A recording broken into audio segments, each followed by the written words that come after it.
ഈ മലപ്പുറം ജില്ലയെ വർഗീയ ഭീകരവാദികളാക്കാൻ ശ്രമം നടത്തി. തന്റെ കയ്യിലെ പോലീസ് ഉദ്യോഗസ്ഥന്മാരെ ഉപയോഗിച്ച് പിണറായി വിജയൻ പരിശ്രമിക്കുമ്പോ, അതേറ്റുപിടിക്കാൻ സുബ്രഹ്മണ്യ സ്വാമി വരുമ്പോ, അതേറ്റുപിടിക്കാൻ അമിത്ഷാ വരുമ്പോ, അവർക്ക് മുമ്പിൽ ആർത്തലച്ചു നിന്നത് ഞങ്ങളായിരുന്നു. ഞാൻ ഈ തെരുവിലുണ്ടായിരുന്നു മലപ്പുറത്തുകാർക്ക് വേണ്ടി സംസാരിക്കാൻ. വേങ്ങരക്കാരാ, നിങ്ങൾ എവിടെയായിരുന്നു? അപ്പോഴും ഈ അങ്ങാടിയിലെ സ്റ്റാച്ചുവായി നിങ്ങൾ നിൽക്കുകയായിരുന്നു. ഞങ്ങൾ സമരത്തിന്റെ മാർഗത്തിൽ ഇവിടെ ഉണ്ടായിരുന്നു. വെള്ളാപ്പള്ളി നടേശൻ തന്റെ വൃത്തികെട്ട നാവുകൊണ്ട് ഈ മനോഹരമായ സൗഹൃദത്തിന്റെ പൂങ്കാവനത്തെ, ഈ മലപ്പുറത്തെ ആക്ഷേപിക്കാൻ വേണ്ടി ഇവിടെ വന്ന് സംസാരിച്ചപ്പോ, വെള്ളാപ്പള്ളിയുടെ നാവടക്കാൻ നമ്മളെല്ലാവരും ശ്രമിച്ചപ്പോ, അതിന്റെ മുമ്പിൽ നിൽക്കാൻ ഈ വിനീതൻ ഈ തെരുവിൽ വന്നപ്പോ, ഈ വേങ്ങരയുടെ സ്റ്റാച്യു എവിടെയായിരുന്നു ഉണ്ടായിരുന്നത് എന്ന് നിങ്ങളൊന്ന് പറയൂ. നിങ്ങൾ പറയൂ. നല്ലവരായ സഹോദരന്മാരെ, സഹോദരിമാരെ, പ്രിയപ്പെട്ട കുട്ടികളെ, കാരണവന്മാരായ നേതാക്കന്മാരെ, പറയാനല്ല പ്രവർത്തിക്കാനാണ് ബാക്കിയുള്ളത് എന്ന് എനിക്ക് കൃത്യമായിട്ട് ബോധ്യമുണ്ട്. മനോഹരമായ ഷാഫിയുടെ പാട്ടുകൾ കേൾക്കാൻ, നമ്മൾ ആസ്വദിക്കുന്ന മലയാളത്തിലെ അനുഗ്രഹീതനായ കലാകാരൻ്റെ പാട്ടുകൾ കേൾക്കാൻ, ഒപ്പം മനസ്സുകൊണ്ട് നമ്മുടെ കൂടെ നടക്കുന്ന ഷാഫിയുടെ പാട്ട് കേൾക്കാൻ, ഷാഫിയുടെയും കൂട്ടരുടെയും പാട്ട് കേൾക്കാൻ നിങ്ങൾ വന്നത് എന്ന് അതുകൊണ്ട് തന്നെ ഞാൻ അധികമൊന്നും പറയില്ല. ചില വാക്കുകൾ മാത്രം പറഞ്ഞ് ഞാൻ വഴിയൊഴിയുന്നതാണ്. ഈ വേങ്ങരയിൽ മത്സരിക്കാൻ വേണ്ടി UDF എന്നെ ചുമതലപ്പെടുത്തുന്ന സമയത്ത് ഞാനിവിടെ വരുമ്പോൾ സ്വാഭാവികമായി പ്രതീക്ഷിക്കുന്ന ഒരു രാഷ്ട്രീയ മത്സരമുണ്ട്. ആ മത്സരത്തിൽ നിന്ന് അപ്രതീക്ഷിതമായി ചില ആളുകൾ കുടിയൊഴിഞ്ഞു പോവുകയും ചില ആളുകൾ കുടിയേറുകയും ചെയ്തിട്ടുണ്ട്. ഇവിടെ കഴിഞ്ഞ തെരഞ്ഞെടുപ്പിൽ മത്സരിച്ചിരുന്നത് അരിവാൾ ചുറ്റിക നക്ഷത്രമാണ്. ഈ തെരഞ്ഞെടുപ്പിൽ അരിവാളും ചുറ്റികയും നക്ഷത്രവുമില്ലെന്ന് മാത്രമല്ല, CPM എന്ന പാർട്ടിയുടെ കൊടി പോലും ഈ നിയോജക മണ്ഡലത്തിൽ എവിടെയും കാണാനില്ല എന്നത്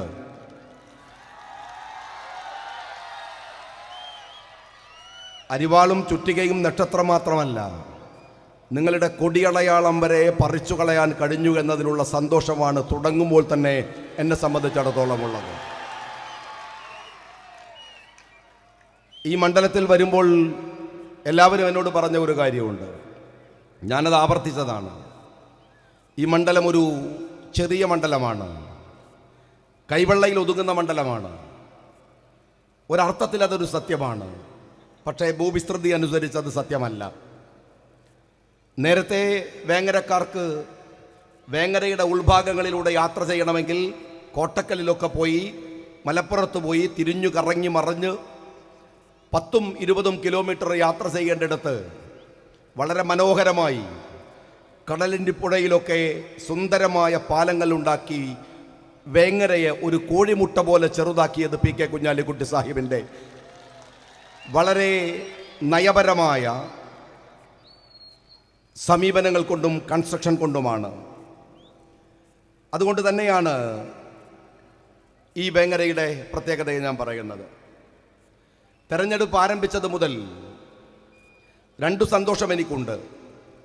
ഒന്ന്, ഞാൻ പറഞ്ഞു, ഞാൻ മത്സരിക്കുന്നത് തുടങ്ങുമ്പോൾ തന്നെ നേർക്കുനേരെ വന്ന് മുട്ടുമെന്ന് വിചാരിച്ച, കഴിഞ്ഞ 10 വർഷക്കാലം എന്നെ നിരന്തരമായി പീഡിപ്പിച്ച, മുഖ്യമന്ത്രിയുടെയും കൂട്ടാളികളുടെയും ചിഹ്നമുണ്ടാകും, കൊടിയുണ്ടാകും, പാർട്ടി ഉണ്ടാകുമെന്ന് വിചാരിച്ചാണ് ഇവിടെ വന്നതെങ്കിൽ, ഞാൻ നേരത്തെ പറഞ്ഞ പോലെ അതില്ലെന്ന് മാത്രമല്ല, മറ്റൊരു ഉപകാരം ഇവിടുത്തെ ഇടതുപക്ഷക്കാർ ചെയ്തു തന്നിട്ടുണ്ട്.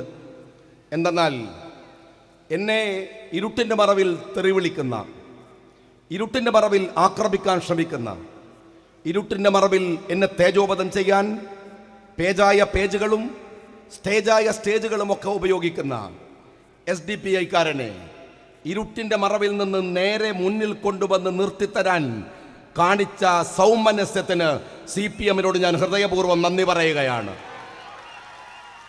എൻ്റെ ജീവിതത്തിൽ ഞാൻ ആഗ്രഹിച്ചിരുന്നത് BJP-യുമായി ഒരു രാഷ്ട്രീയ മത്സരത്തിന് കാസർഗോഡ് പോകണമെന്നാണ്.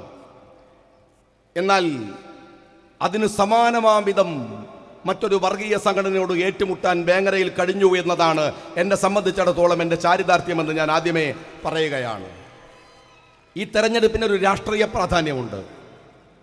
ഈ തെരഞ്ഞെടുപ്പിന് വേങ്ങര അങ്ങാടിയിൽ ഒരു കുറ്റിയടിച്ച് അവിടെ കെട്ടാൻ ശ്രമിക്കുന്ന ചിലരുണ്ട്.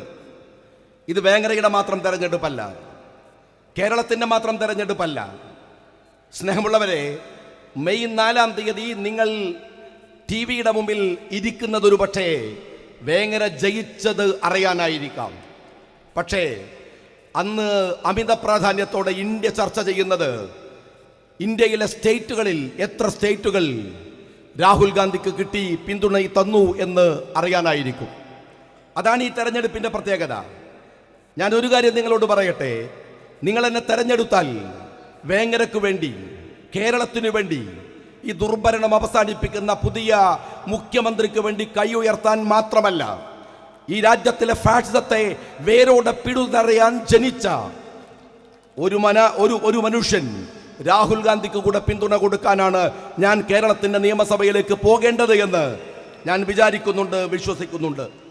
അതുകൊണ്ട് നിങ്ങൾ നൽകുന്ന വോട്ടിന് ദേശീയവും പ്രാദേശികവുമായിട്ടുള്ള പ്രത്യേകതകളുണ്ട് എന്ന് ഞാൻ വിചാരിക്കുന്നു, നിങ്ങളോട് പറയുന്നു.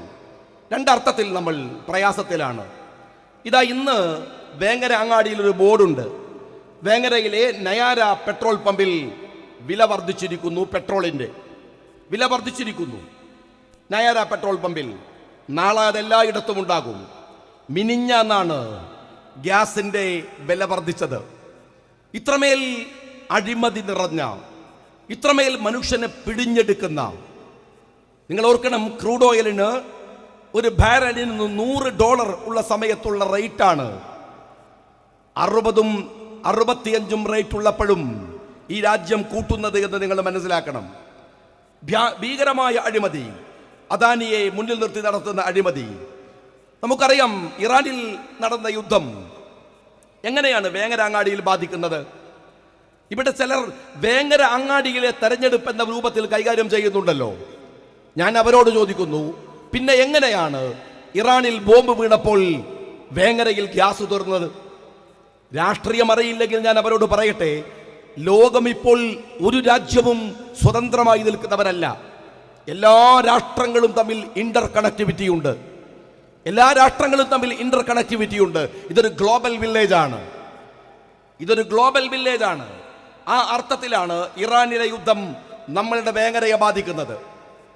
ഞാൻ സ്നേഹപൂർവ്വം പറയട്ടെ, ഇന്ദിരാഗാന്ധിയെ പോലെ ഒരു ധീരയായ ഭരണാധികാരി ഇന്ത്യക്കുണ്ടായിരുന്നുവെങ്കിൽ, രാഹുൽ ഗാന്ധിയെ പോലെ ഒരു നെഹ്റുവിയൻ ടച്ചുള്ള ഭരണാധികാരി ഈ രാജ്യത്തുണ്ടായിരുന്നുവെങ്കിൽ, നിക്സനോട് നിങ്ങൾ നിങ്ങളുടെ പണിയെടുത്തോ എന്ന് പറയാൻ ധൈര്യം കാണിച്ച ഇന്ദിരയുടെ അനുയായി ഈ രാജ്യം ഭരിക്കുന്നുണ്ടായിരുന്നുവെങ്കിൽ, ഇറാനിൽ ബോംബ് വീടുമ്പോ പശ്ചിമേഷ്യയിൽ ബോംബിടാൻ നിനക്കെന്ത് അധികാരമെന്ന് അമേരിക്കയോട് ചോദിക്കാൻ ഇന്ത്യക്കാകുമായിരുന്നു. ഇന്ത്യ ചോദിക്കുമായിരുന്നെങ്കിൽ അവിടെ ആ ബോംബ് വീടുമായിരുന്നില്ല. പക്ഷേ എപ്സ്റ്റനോട് സൗഹൃദം പുലർത്തുന്ന ഒരു ഭരണാധികാരിയാണ് ഇന്ത്യക്കുള്ളത് എന്നത് അപമാനകരമാണ്. അവരുടെ മുമ്പിൽ നിക്സൺ അല്ല ഉള്ളത് എന്നതും നമുക്കറിയാവുന്നതാണ്. കേന്ദ്രത്തിലെ അവസ്ഥ ആ അർത്ഥത്തിൽ തന്നെയാണ്. കേരളം, രണ്ടാമത്തെ ഘടകം കേരളമാണ്. 10 വർഷമായി സ്നേഹമുള്ളവരെ നമ്മൾ അനുഭവിക്കുകയാണ്. 10 വർഷക്കാലം. ഒരു കാര്യം ഞാൻ ഈ സദസ്സിനോട് ചോദിക്കട്ടെ, എല്ലാം കേന്ദ്രത്തിൻ്റെ കുഴപ്പമെന്നെങ്കിലും പറഞ്ഞ് രക്ഷപ്പെടാൻ സഖാവ് പിണറായി വിജയൻ ശ്രമിക്കുന്നുണ്ടോ?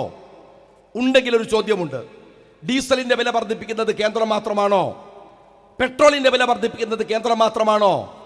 ഗ്യാസിന്റെ വില വർദ്ധിപ്പിക്കുന്നത് കേന്ദ്രം മാത്രമാണോ? എങ്കിൽ വേങ്ങര അങ്ങാടിയിൽ നിന്ന് അടിക്കുന്ന ഒരു ഡീസലിനേക്കാൾ എങ്ങനെയാണ് കർണാടകയിൽ 10 രൂപ കുറയുന്നത്? വേങ്ങരയിൽ നിന്ന് അടിക്കുന്ന പെട്രോളിനേക്കാൾ എങ്ങനെയാണ് നിലമ്പൂർ ചുരം കയറി തമിഴ്നാട്ടിലെത്തിയാൽ പെട്രോളിന്റെ വില കുറയുന്നത്? അവിടെ ഭരിക്കുന്നവർക്ക് അധിക ചാർജ് വേണ്ട എന്നവർ തീരുമാനിക്കുന്നു. അവരെന്താ ചെയ്യുന്നത്?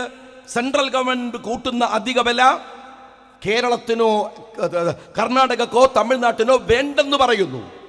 എന്നാൽ മോദി പിടിയുന്നതിനപ്പുറം ഈ 10 വർഷക്കാലമായി പിണറായി വിജയൻ പിടിയുകയാണ്. എൻ്റെ ചോദ്യം അതല്ല. എന്നിട്ട് ഇങ്ങനെയൊക്കെ പിടിഞ്ഞ് ടാക്സ് വാങ്ങിയിട്ട് ഈ അങ്ങാടിയിലെ കടകളുടെ മുഴുവൻ ടാക്സും വർദ്ധിപ്പിച്ചിട്ട്, നമ്മൾ നിൽക്കുന്ന വീടിൻ്റെയും കുടിലിൻ്റെയും ടാക്സുകൾ വർദ്ധിപ്പിച്ചിട്ട്, നമ്മൾ സഞ്ചരിക്കുന്ന വാഹനത്തിൻ്റെയും റോഡിൻ്റെയും ടാക്സുകൾ വർദ്ധിപ്പിച്ചിട്ട് സഖാവ് പിണറായി വിജയൻ എന്നിട്ടും കേരളത്തിൻ്റെ പൊതുകടം കുറയാത്തത് എന്ന് നിങ്ങളൊന്ന് പറയൂ. എന്തിനാണ് ഞങ്ങൾ നിങ്ങൾക്ക് വോട്ട് ചെയ്യേണ്ടത്? അതും കൂടെ പറയണമല്ലോ. വേങ്ങരയിൽ വന്നിട്ട് നിങ്ങൾ ചിലരെ മുൻനിർത്തിയിട്ട് കളിക്കുന്ന കളിയുണ്ടല്ലോ. മറുപടി പറയേണ്ടത് കേരളം ഭരിച്ച 10 കൊല്ലം ഭരിച്ചവരാണ്. എന്തിനാണ് ഇടതുപക്ഷത്തിന് വോട്ട് ചെയ്യേണ്ടത്? നിങ്ങൾക്ക് കക്കാനാണോ? മക്കളും കുട്ടികളൊക്കെ കട്ട് കഴിഞ്ഞല്ലോ. ഇനി മരുമക്കൾക്കും പേരക്കുട്ടികൾക്കും ഈ നാട് കക്കാൻ വേണ്ടിയാണോ അടുത്ത 5 വർഷത്തെ മാൻഡേറ്റ് നിങ്ങൾക്ക് നൽകേണ്ടത് എന്ന് നിങ്ങൾ പറയണം. നിങ്ങളുടെ കയ്യിലുള്ള പുതിയ പ്രോജക്റ്റ് എന്താണ്? നിങ്ങൾ പറയ്, എന്താ പുതിയ പ്രോജക്റ്റ്? ഞാൻ ഈ തെരഞ്ഞെടുപ്പിന്റെ പ്രത്യേകത നിങ്ങൾക്കറിയുമോ സഹോദരന്മാരെ? ഈ തെരഞ്ഞെടുപ്പ് ഏറ്റവും ശക്തമായി നടക്കുന്നത് ആസാമിലാണ്. ഇന്ത്യ കണ്ട ഏറ്റവും ഭീകരനായ ഫാഷിസ്റ്റായ ഒരു മുഖ്യമന്ത്രിയാണ് ആസാം ഭരിക്കുന്നത്, BJPയുടെ. അയാളെ താഴെ ഇറക്കാൻ അശ്രാന്ത പരിശ്രമം നടത്തുന്നത് കോൺഗ്രസ് ആണ്. ഞാൻ CPM-നോട് ചോദിക്കട്ടെ, ആസാമിലെ സുപ്രധാനമായ തെരഞ്ഞെടുപ്പിൽ നിങ്ങൾക്ക് പങ്കാളിത്തമുണ്ടോ?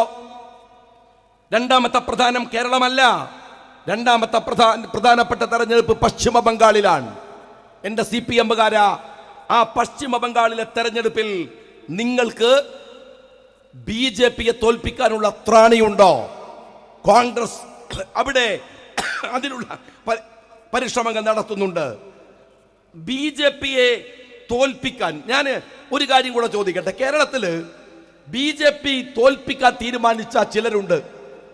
ആ കൂട്ടത്തിൽ ഞാനുമുണ്ട് എന്നതിൽ എനിക്ക് സന്തോഷമേ ഉള്ളൂ. അവർ VD സതീശനാണ് BJPയുടെ നമ്പർ 1 ടാർഗറ്റ്. K മുരളീധരനാണ് BJPയുടെ നമ്പർ 2 ടാർഗറ്റ്. അവർ ബൽറാമിനെ തോൽപ്പിക്കണമെന്നുണ്ട്. അവർക്ക് തെരഞ്ഞെടുത്ത ഏകദേശം 6 പേരെ തോൽപ്പിക്കുമെന്ന് പറയുന്നുണ്ട്. ഞാൻ ചോദിക്കട്ടെ, BJP തോൽപ്പിക്കണമെന്ന് പറയുന്നവരുടെ കൂട്ടത്തിൽ എന്തേ ഒരൊറ്റ CPM-കാരൻ ഇല്ലാത്തത്? എന്തുകൊണ്ടാണ് BJP ടാർഗറ്റ് ചെയ്യുന്ന ആൾക്കൂട്ടത്തിൽ എന്തേ പിണറായി വിജയൻ ഇല്ലാത്തത്? നിങ്ങൾക്ക് പറയാൻ രാഷ്ട്രീയമില്ല. ഞാൻ ദീർഘിപ്പിക്കുകയല്ല. ഒരൊറ്റ കാര്യം ഞാൻ നിങ്ങളോട് പറയട്ടെ. നിങ്ങൾ ഈ തെരഞ്ഞെടുപ്പിൽ രാഷ്ട്രീയം പറയണം. ആരെ മുന്നിൽ നിർത്തിയാലും CPM-കാരാ രാഷ്ട്രീയം പറയണം. വേങ്ങരയിൽ ഇവിടെ NRCയുടെ വിഷയം വന്നപ്പോ, CAA-യുടെ വിഷയം വന്നപ്പോ അപ്പോഴൊക്കെ പറയേണ്ട രാഷ്ട്രീയമില്ലേ? ഞാൻ ചോദിക്കുന്നത്, വേങ്ങരയിൽ നിങ്ങൾ പറയാണ് വേങ്ങരക്കാരൻ മതി. എന്തൊരു അരാഷ്ട്രീയ വാദമാണ് എൻ്റെ ഇടതുപക്ഷക്കാരാ നിങ്ങൾ ഈ പറയുന്നത്. നിങ്ങൾക്ക് VS അച്യുതാനന്ദനെ അറിയുമോ?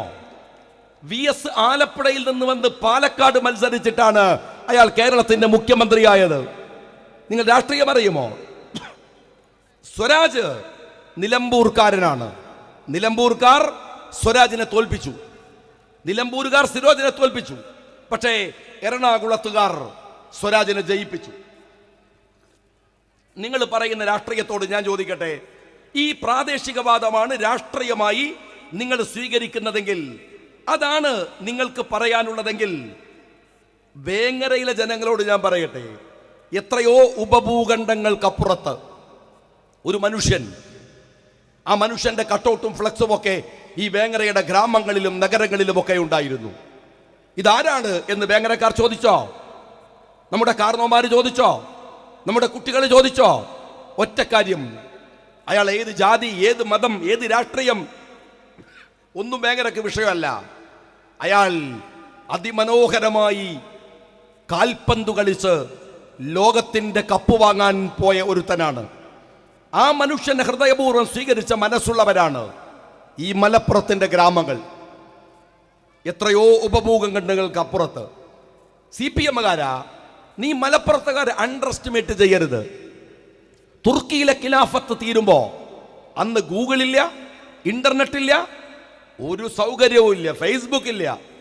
എന്നിട്ടും തുർക്കിയിലെ ഖിലാഫത്ത് നിന്നപ്പോ ആ ഖിലാഫത്ത് പ്രസ്ഥാനത്തെ കേരളത്തിൽ ഏറ്റെടുത്തത് ഈ മലപ്പുറം ജില്ലയാണ്. അത് സഖാബിന് അറിയുമോ? രാഷ്ട്രീയത്തെക്കുറിച്ചുള്ള ബോധം നിങ്ങൾക്കുണ്ടോ? ഈ മലപ്പുറം ജില്ലയാണ് നിങ്ങൾ അവർ അരാഷ്ട്രീയവാദികളാക്കാൻ ശ്രമിക്കുന്നത് എന്ന് നിങ്ങൾ മനസ്സിലാക്കണം. ഞാൻ ചോദിക്കട്ടെ, വേങ്ങരയെ കുറിച്ച് മാത്രം പറഞ്ഞാൽ മതിയോ? വിലക്കയറ്റത്തെ കുറിച്ച് പറയണ്ടേ? NRC കുറിച്ച് പറയണ്ടേ? പൗരത്വത്തെ കുറിച്ച് പറയണ്ടേ? ഗ്യാസിന്റെ വില കയറിയാൽ പറയണ്ടേ? ഞാൻ ഒരു കാര്യം കൂടെ ചോദിക്കട്ടെ നിങ്ങളോട്. നിങ്ങളുടെ മൈലാഞ്ചി ചോട്ടിലെ അപ്പം ചുടൽ മാത്രമാണോ രാഷ്ട്രീയമെന്ന് നിങ്ങൾ വിചാരിക്കുന്നുണ്ടോ? അതാണോ രാഷ്ട്രീയം? എന്നാ കേട്ടോ, ഞങ്ങൾ ഇവിടെ ഉണ്ടായിരുന്നു. ഈ നാട്ടില് നിങ്ങളൊക്കെ പറയുമ്പോ, രാഷ്ട്രീയം പറയുമ്പോ ഇവിടെ ഞങ്ങൾ ഉണ്ടായിരുന്നു ഓരോ ഘട്ടത്തിൽ. അറിയുമോ നിങ്ങൾ? ഇസ്രയേലിന്റെ നെതന്യാഹു എന്ന് പറയുന്ന തെമ്മാടി, ഞാൻ അങ്ങനെ തന്നെ പറയുന്നു, ആ തെമ്മാടി ഫലസ്തീനിലെ മനുഷ്യരെ കൊല്ലുമ്പോ ഈ തെരുവുകളിൽ ഞാനുണ്ടായിരുന്നു, ഞങ്ങളെല്ലാവരും ഉണ്ടായിരുന്നു. ഞങ്ങളുടെ രാഷ്ട്രീയം അതാണ്. നിങ്ങൾ എവിടെയായിരുന്നു?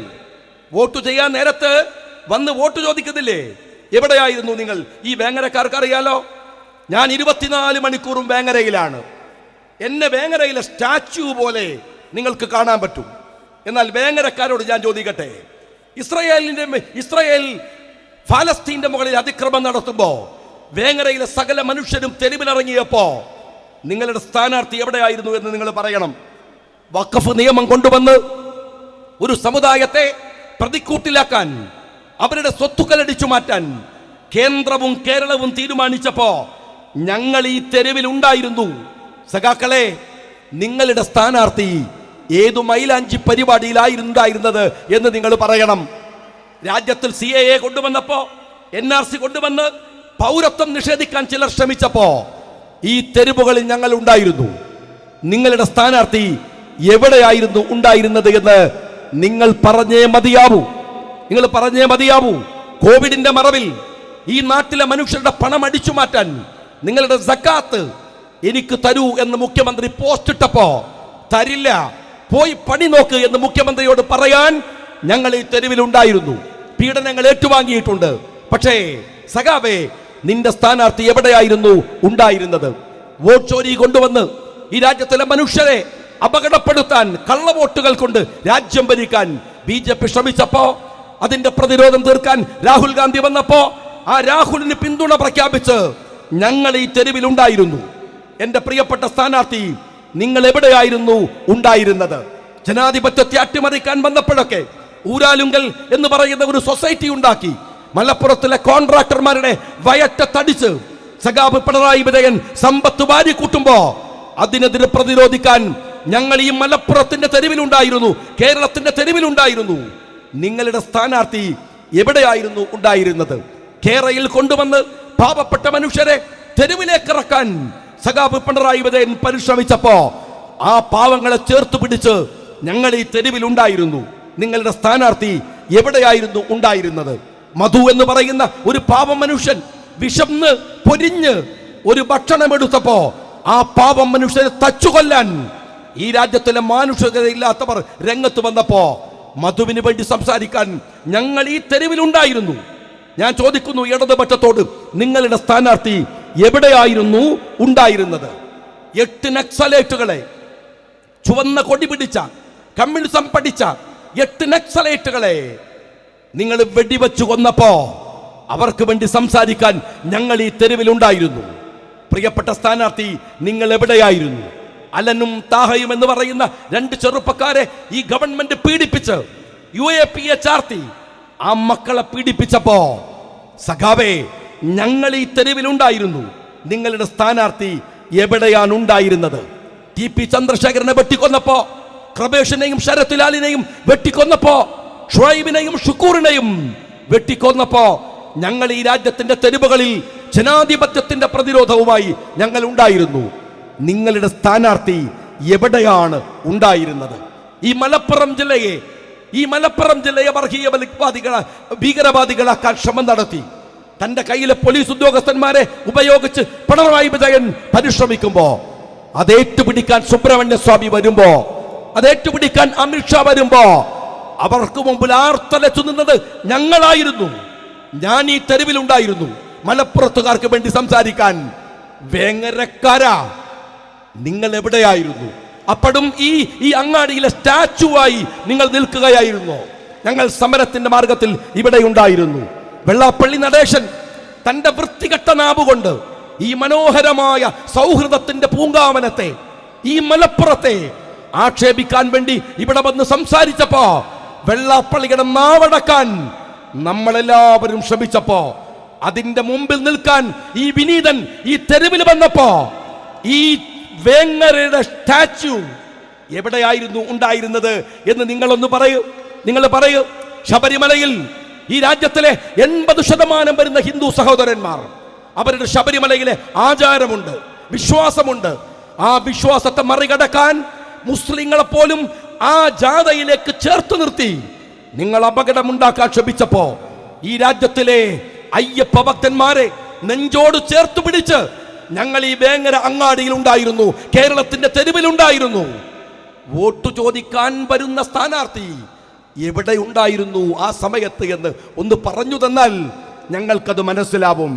സാജൻ എന്ന് പറയുന്ന ഒരു പ്രവാസി, എൻ്റെ മണ്ഡലത്തിൽ ആ മനുഷ്യൻ, അയാൾ കൊല്ലപ്പെട്ടപ്പോ, കൊന്നതായിരുന്നു, കേവലം ഒരു ആത്മഹത്യയല്ല. ആ മനുഷ്യനെ അപകടപ്പെടുത്തി ജീവിക്കാനൊരു നിവൃത്തിയുമില്ലാതെ ആ മനുഷ്യനെ കുഴപ്പത്തിലേക്ക് കൊണ്ടുപോയി എത്തിച്ചതാരായിരുന്നു എന്ന് നിങ്ങൾക്കറിയാമോ?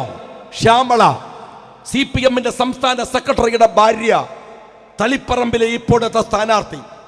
അവരുടെ പേര് നിയമസഭയിൽ പറഞ്ഞ് പ്രസംഗിച്ചത് ഷാജിയായിരുന്നു. ഞാൻ അന്ന് സഭയിലുണ്ടായിരുന്നു, ഞാൻ ഈ തെരുവിലുണ്ടായിരുന്നു.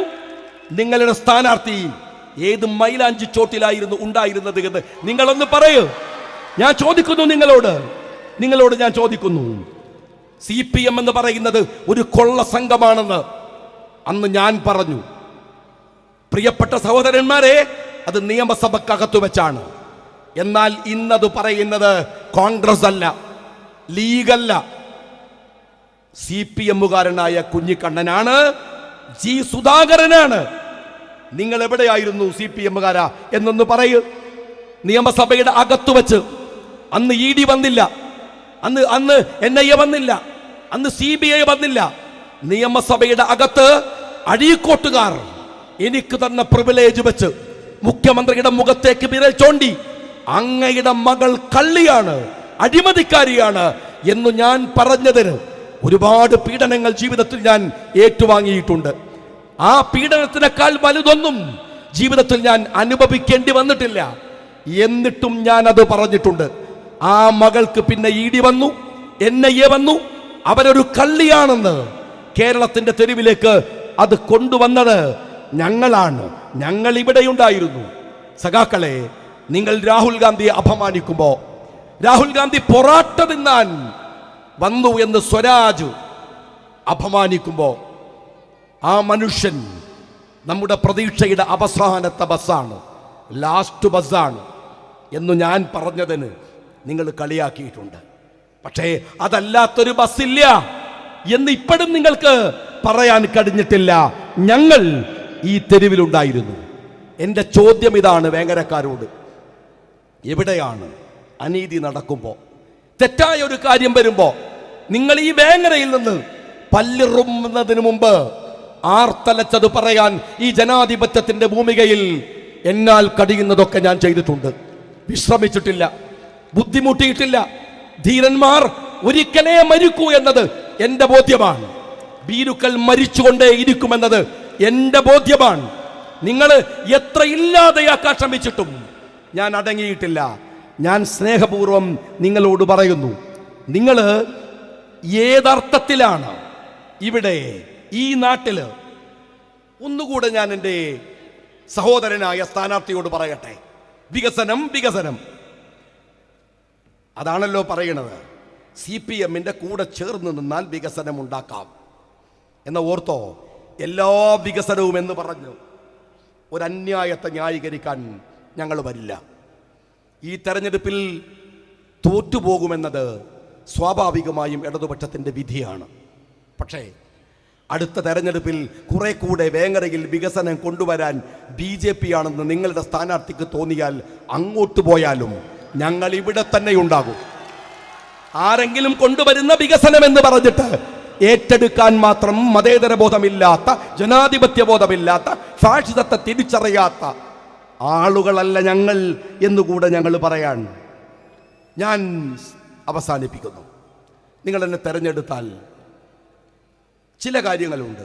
വേങ്ങരയുടെ ട്രാഫിക് ഞാൻ ഉറപ്പ് തരുന്നു, ആ കാലയളവിൽ അത് പൂർണ്ണമായി പരിഹരിക്കാനുള്ള പരിശ്രമങ്ങൾ ഉണ്ടാവും. ഞാൻ നിങ്ങളോട് പറയുന്നു, ഞാൻ ഈ എല്ലാ സെക്ടറുകളിലെ ആളുകളെയും കണ്ടു, എല്ലാവരെയും കണ്ടു. ഞാൻ നിങ്ങൾക്ക് ഉറപ്പ് തരുന്നു, ഈ വേങ്ങരയിൽ സെവൻസ് അല്ല 11s കളിക്കുന്ന ഒരു സ്റ്റേഡിയം ഇവിടെ നമ്മൾ കൊണ്ടുവന്നിരിക്കും. ശാസ്ത്രീയമായി കളികളെ സമീപിക്കണം. ഞാൻ കുട്ടികളോട് പറയുന്നു, ആ കളികൾക്ക് അന്താരാഷ്ട്ര തലത്തിൽ നിങ്ങൾ ശ്രദ്ധിച്ചു നോക്കൂ. കേരളത്തിൻ്റെ വലിപ്പമുള്ള ഒരു രാജ്യമാണ് ലോകകപ്പിനെ കയ്യിലിട്ട മാനവാടുന്നത്. അവർക്ക് കളിയേ ഉള്ളൂ. നിരന്തരമായി കളിക്കണം, ശാസ്ത്രീയമായി കളിക്കണം, തുടർച്ചയായി മത്സരങ്ങൾ നടക്കണം, ക്ലബ്ബുകൾ തമ്മിൽ മത്സരമുണ്ടാകണം. നമ്മളുടെ കുട്ടികൾക്ക് വില പറയുന്ന ക്ലബ്ബുകൾ ഉണ്ടാക്കണം, കുട്ടികളുടെ വിലക്കെടുത്ത് ക്ലബ്ബുകൾ ഉണ്ടാക്കണം. ആ ക്ലബ്ബുകൾ തമ്മിൽ മത്സരമുണ്ടാവണം. പറ്റിയാൽ നമ്മളൊരു മലബാർ പ്രീമിയം ലീഗ് ആരംഭിക്കും ഈ വേങ്ങരയിൽ നിന്ന്. ഞാൻ നിങ്ങളോട് പറയുന്നു, വേങ്ങരയിൽ കൺസ്ട്രക്ഷൻ അല്ല വികസനം എന്ന് പറയുന്നത്. കൺസ്ട്രക്ഷൻ മാത്രമല്ല, ഇൻഫ്രാസ്ട്രക്ചർ അല്ല, എല്ലാ ദുർബല മനുഷ്യരെയും ചേർത്ത് പിടിക്കുന്ന. നിങ്ങളിതാ ഇവിടെ ഷാഫിയുടെ ഗാനമേള കേൾക്കാൻ വന്നതല്ലേ? എന്തൊരു സന്തോഷം, എന്തൊരാഹ്ലാദം. നമ്മുടെ വീടുകളിൽ അതിന് വരാൻ കഴിയാതെ കിടക്കുന്ന എത്ര പേരുണ്ട്. രോഗമായി കിടക്കുന്നവർ, നടക്കാൻ കഴിയാത്തവർ, അവർക്കും സന്തോഷം വേണം, അവർക്കും ആഹ്ലാദം വേണം. നമ്മൾ സാമൂഹ്യ സുരക്ഷയുണ്ടാക്കും. 5 വർഷം കൊണ്ട് കേരളത്തിലെ ഏറ്റവും മികച്ച സാമൂഹ്യ സുരക്ഷയുള്ള മണ്ഡലമായി വേങ്ങരയെ നമ്മൾ മാറ്റും. 5 വർഷം കൊണ്ട്. GDP എന്ന് പറയുന്നത് മാത്രമല്ല ഒരു രാജ്യത്തിൻ്റെ വളർച്ചയുടെ അടയാളം. ഹാപ്പിനെസ്സാണ്, സന്തോഷമാണ്. അത് നമുക്ക് മാത്രം പോരമോ സ്നേഹമുള്ളവരെ?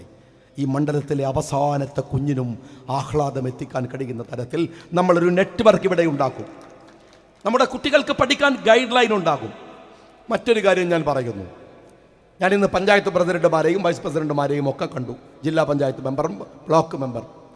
നമ്മുടെ നാട്ടിലെ ആദിവാസി കുടുംബങ്ങളുണ്ട്, കോളനികളുണ്ട്. ഈ സർക്കാർ പേര് മാറ്റി കളിക്കുകയാണ്. സമൂഹത്തിൻ്റെ മുഖ്യധാരയിലേക്ക് വേങ്ങരയിലെ ആദിവാസി ദളിത് സമൂഹത്തെ കൊണ്ടുവരുന്നതിന്, SC/ST വിഭാഗത്തെ കൊണ്ടുവരുന്നതിന് വേങ്ങരയിൽ സമഗ്രമായ ഒരു പാക്കേജ് നമ്മൾ ആസൂത്രണം ചെയ്യുക തന്നെ ചെയ്യും. അവരെയും മനുഷ്യ സമൂഹത്തിലേക്ക് ഉയർത്തിക്കൊണ്ടുവരാൻ, നമുക്ക് ഇരിക്കാൻ, നമുക്ക് സൊറ പറയാൻ, നല്ല സൗഹൃദങ്ങൾ പങ്കുവെക്കാൻ. ലിബറലിസത്തിൻ്റെ മറവിൽ നമ്മുടെ മക്കളെ മയക്കുമരുന്നിനും മദ്യത്തിനും അടിമയാക്കാൻ ശ്രമിക്കുന്ന ഒരു ഗവൺമെൻറ് ഉണ്ടാകുമ്പോൾ അതിന് ഓശാന പാടാൻ SFI പോലെ അപകടപ്പെട്ട വിദ്യാർത്ഥി സംഘടനകൾ നേതൃത്വം കൊടുക്കുമ്പോൾ അവരിലേക്ക് പതുക്കെയാണ് വരുന്നത്. എന്നോട് ദേഷ്യം എനിക്കറിയാം. എന്നെ അപകടപ്പെടുത്താൻ നിങ്ങൾ പല പ്രസംഗങ്ങളും വളച്ചൊടിക്കുന്നത് എനിക്കറിയാം. ഞാൻ SFI ആക്രമിച്ചതാണ്, മാർക്സിസ്റ്റ് പാർട്ടിയെ ആക്രമിച്ചതാണ്. ഇനിയും ഞാൻ പറയും, ഈ നാട്ടിലെ കുട്ടികളെ പഠിപ്പിക്കാൻ നിങ്ങൾ വന്നാൽ ക്യാമ്പസിൽ നിങ്ങൾ കൊണ്ടുവന്നിട്ട് ആ കുട്ടികളോട് ലിബറലിസത്തിന്റെ മറവിൽ നിങ്ങൾ ആ കുട്ടികളെ മയക്കുമരുന്നിന് അടിമപ്പെടുത്താൻ SFI-ക്കാരാ നിന്റെ CPM-കാരനെ കൂട്ടിക്കൊണ്ടുവന്നാലും വേങ്ങരയിൽ SDPI-യുടെ മറവില് ഒരുത്തനെ കൊണ്ടുവന്ന് നിങ്ങൾ ശ്രമിച്ചാലും കൊക്കിൽ ശ്വാസമുള്ളിടത്തോളം അതിനെ എതിർക്കുക തന്നെ ചെയ്യും. ഒരു സംശയവും നിങ്ങൾ വിചാരിക്കണ്ട, ഒരു സംശയവും. ഞാൻ വേങ്ങരയില് വന്നത് മത്സരിക്കാൻ തന്നെയാണ്, എനിക്കൊരു സംശയവുമില്ല, മത്സരിക്കാൻ തന്നെയാണ്. മയക്കുമരുന്നുകൾക്കെതിരെ നടത്തുന്ന ഈ പോരാട്ടമുണ്ടല്ലോ, ആ പോരാട്ടമാണ് നിങ്ങളെ വിറളി പിടിപ്പിക്കുന്നത്. ലിബറലിസത്തിന്റെ പേരിൽ നമ്മുടെ കുടുംബ ബന്ധങ്ങളെ തകർക്കുന്നവർക്കെതിരെയുള്ള പോരാട്ടമാണ് നിങ്ങളെ വിറളി പിടിപ്പിക്കുന്നത്. ഞാൻ SDP എതിർത്തിട്ടുണ്ട്, ഞാൻ RSS എതിർത്തിട്ടുണ്ട്. ഞാൻ അവസാനം വേങ്ങരക്കാരോട് പറയുന്ന വാക്കാണ്, ഞാൻ SDP എതിർത്തിട്ടുണ്ട്, ഞാൻ RSS എതിർത്തിട്ടുണ്ട്.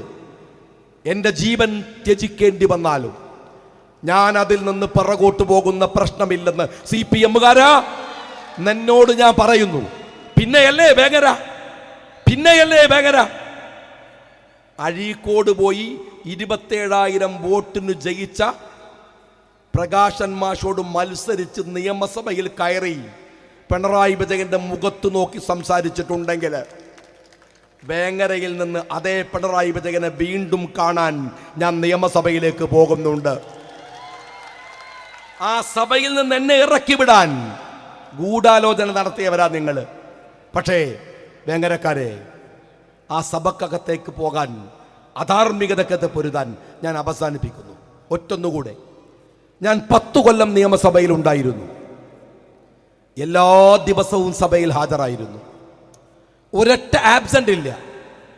10 വർഷം 5 വർഷം എല്ലാ ദിവസവും ഹാജരായ MLA-മാർക്ക് സ്പീക്കർ ഒരു സർട്ടിഫിക്കറ്റ് തരും. 2 തവണയും ആ സർട്ടിഫിക്കറ്റ് വാങ്ങാൻ എനിക്ക് സാധിച്ചിട്ടുണ്ട്. ഞാനിത് പറയുന്നത് അഹങ്കാരത്തിനല്ല.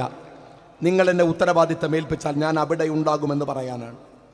നിങ്ങൾ എനിക്ക് വോട്ട് തന്നാൽ, നിങ്ങൾ മറ്റുള്ളവരോട് ഷാജിക്കൊരു വോട്ട് കൊടുക്കണമെന്ന് പറഞ്ഞിട്ട് നിങ്ങൾ വോട്ട് വാങ്ങി തന്നാൽ, അതിൻ്റെ പേരിൽ നിങ്ങൾക്കൊരിക്കലും ജീവിതത്തിൽ ആരുടെ മുമ്പിലും തലകുനിക്കേണ്ടി വരുന്നൊരു സന്ദർഭം ഞാൻ ഉണ്ടാക്കില്ല. എൻ്റെ സഹോദരന്മാർ, അവനത് കൊടുക്കണ്ടായിരുന്നു എന്ന് നിങ്ങളെ കൊണ്ട് ഞാൻ തോന്നിപ്പിക്കില്ല. നിങ്ങൾ എനിക്കൊരു വോട്ട് തന്നാൽ നിങ്ങളുടെ കൂടെ ഞാൻ ഈ വേങ്ങരയിൽ ഉണ്ടാവും. നിങ്ങൾ എനിക്കൊരു വോട്ട് തന്നാൽ നിങ്ങൾക്ക് വേണ്ടി സംസാരിക്കുന്ന, കണ്ണും കാതും തുറന്നു വെച്ച്, ഹൃദയം തുറന്നു വെച്ച്, അധാർമികതക്കെതിരെ പൊരുതാൻ, അവകാശങ്ങൾക്ക് വേണ്ടി സംസാരിക്കാൻ ഈ വേങ്ങരക്കാരൻ്റെ നാവായി ഞാൻ നിയമസഭയിൽ ഉണ്ടാകുമെന്ന് നിങ്ങൾക്ക് ഉറപ്പ് നൽകിക്കൊണ്ട്, അഭിവാദ്യങ്ങൾ നേർന്നുകൊണ്ട്, കോണിയെ മറക്കരുതേ എന്ന് ഹൃദയപൂർവ്വം ആവശ്യപ്പെട്ടുകൊണ്ട് ഞാൻ എൻ്റെ വാക്കുകൾക്ക് വിരാമം കുറിക്കുന്നു. നന്ദി. ജയ്. Okay, thank you. വേങ്ങരയുടെ മനസ്സാഗ്രഹിച്ചതെല്ലാം ഇവിടെ തുറന്നു പറഞ്ഞ